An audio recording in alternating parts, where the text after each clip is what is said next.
ఇప్పుడు మనం ఇది పోలీస్ స్టేషన్ సర్కిల్ ఏరియాలో ఉన్నాము. మనం చూడొచ్చు, ఇది పోలీస్ స్టేషన్ సర్కిల్ ఏరియా మొత్తం కూడా. ఇక్కడికి వచ్చేపాటికి ఏమైపోతుందంటే మనకు ఆ పోలీస్ స్టేషన్ సైడ్ ఎటువంటి కాలువలు లేవు.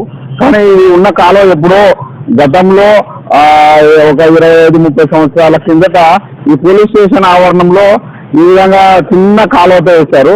మరి అక్కడ చూస్తే పెద్ద కాలువ ఉంది.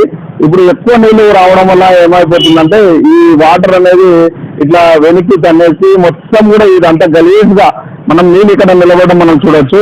మరి ఇంత నీళ్ళు ఇక్కడ నిలబడితే రకరకాల రోగాలు వ్యాధులతో మనము ఇబ్బంది పడాల్సిన పరిస్థితి ఉంది. ఇది మనకి పోలీస్ స్టేషన్ పక్కనే ఉన్నటువంటి సర్కిల్.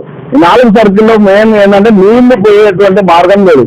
పైనుంచి వచ్చినటువంటి కాలువలాంటి నీళ్లు, తర్వాత ఇక్కడ నుండి వచ్చినటువంటి కాలువల నీళ్లు మొత్తం కూడా ఇక్కడ జామ్ అయిపోయి నీళ్లు మొత్తం పోలీస్ స్టేషన్లోకి పోయి పోలీస్ స్టేషన్లోకి తిరగడానికి కూడా అవకాశం లేదు, మనం గమనించవచ్చు.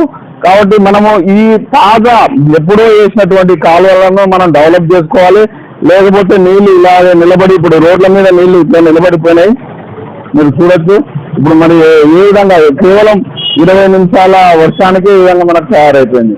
మనకు పోయే మార్గం కూడా లేదు. మనం ఇక్కడ చూడొచ్చు మొత్తం బురద చెత్త చెదారాలతో ఈ విధంగా తయారైంది. కాబట్టి మనము పంచాయతీ బోర్డు వాళ్ళు దీన్ని సీరియస్గా తీసుకోకపోతే రాబోయే రోజుల్లో మన వెల్దుర్తి ప్రజలు పెద్ద పెద్ద రోగాల బారిన పడవలసి వస్తుంది, కొత్త వ్యాధులతో ఇబ్బంది పడవలసి వస్తుంది. ఇది గమనించి మనం తొందరగా డెవలప్ చేయాల్సిందని చెప్పి మేము క్రాంతి కిరణం 90 టీవీ తరఫున కోరుకుంటున్నాం.